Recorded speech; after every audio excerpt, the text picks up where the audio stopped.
Մենք հաճախ ենք լսում, որ եթե ընտրություն պետք է կատարենք երկու չարիքների միջև, ապա ավելի լավ է ընտրենք չարյաց փոքրագույնը, կարծելով, որ դա ավելի խելամիտ ու տրամաբանական որոշում է։ Մարդկանց գալի մասը կարծում է, սա է միակ իրատեսական լուծումը, բայց սա իրականում ծուղակ է, որի մեջ ընկնում են բազմաթիվ մեր հայրենակիցները։ Շատ տարիներ առաջ եկավ մի պահ, որ ես էլ ընկա այդ նույն ծուղակի մեջ,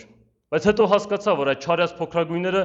իրականում ավելի մեծ վտանգ են ներկայացնում, քան ավելի մեծ չարիքը, որովհետև այդ ավելի մեծ չարիքին հիմնականում ընտրում են տահասները, հիմբաները եւ այլասերվածները։ Իսկ չարյաց փոքրագույններին ընտրում են բավականին խելացի ու արժանապատիվ մարդիկ, ովքեր վրդովմունքից պարզապես խաբվում են։ Եվ ահա հենց սա է ամբողջ խնդիրը,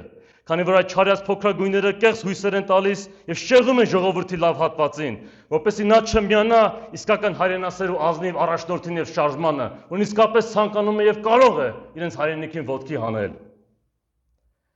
Կարճ ասած, այս չարյաց փոքրագույնները կամ կեղծ ընդդիմադիրները խաբեբաներ են, ովքեր իրականում ավելի վտանգավոր ու վնասակար գործ են անում, քան գլխավոր չարիքները,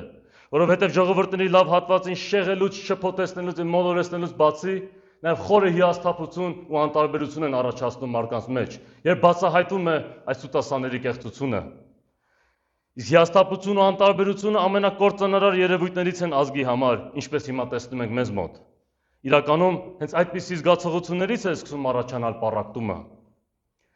Սակայն մենք չենք ուզում մաս կազմել մեր երկրում ընթացող խայտառակ թոհոբոհին, նպաստելով մեր ազգի պառակմանը։ Երբ պատերազմից վերադարձա եւ տեսա մեր հասարակության պառակտումը, իմ ամենակարևոր նպատակն էր մի բան անել, որպեսզի շտկել այդ խառնիճ աղանջ վիճակը, որպեսզի մեր երկրում տիրող քաոսը վերածվեր կարգ ու կանոնի։ Մենք ուզում ենք բուժել այս վերոհիշյալ ուժերի կողմից հասցրած վնասը, որքան որ կարող ենք։ Մենք ուզում ենք դարձնել այն փոփոխությունը, որն ուզում ենք տեսնել մեր հայրենիքում։ Մենք ուզում ենք մաս կազմել Միացյալ Հայաստանի, դրա համար մենք մեր շարժման հոսանքի մասն ենք կազմում։ Քանի որ մեր շարժումը, մեր շարժման էությունը մարմնավորում է այդ Միացյալ Հայաստանի գաղափարը։